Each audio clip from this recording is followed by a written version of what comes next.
રાજ્યમાં અસહ્ય ગરમી અને હીટવેવનો પ્રકોપ વધ્યો છે અને અનેક શહેરોમાં ગરમીનો પારો 40 થી 44 ડિગ્રીની આસપાસ પહોંચી જતા સ્કૂલોમાં ઉનાળુ વેકેશન લંબાવવાની પણ માંગ ઉઠી છે।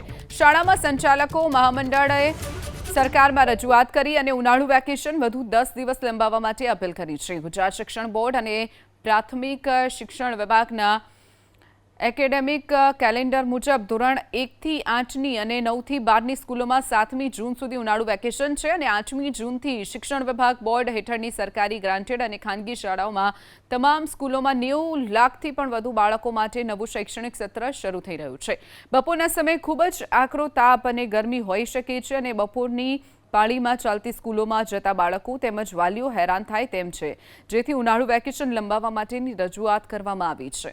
શાળામાં સંચાલકો મહામંડળે સરકારમાં રજૂઆત કરી અને ઉનાળુ વેકેશન વધુ 10 દિવસ લંબાવવા માટે અપીલ કરી છે। ગુજરાત શિક્ષણ બોર્ડ અને પ્રાથમિક શિક્ષણ વિભાગના એકેડેમિક કેલેન્ડર મુજબ ધોરણ 1 થી 8ની અને 9 થી 12ની સ્કૂલોમાં 7મી જૂન સુધી ઉનાળુ વેકેશન છે અને 8મી જૂનથી શિક્ષણ વિભાગ બોર્ડ હેઠળની સરકારી ગ્રાન્ટેડ અને ખાનગી શાળાઓમાં તમામ સ્કૂલોમાં 90 લાખથી પણ વધુ બાળકો માટે નવું શૈક્ષણિક સત્ર શરૂ થઈ રહ્યું છે।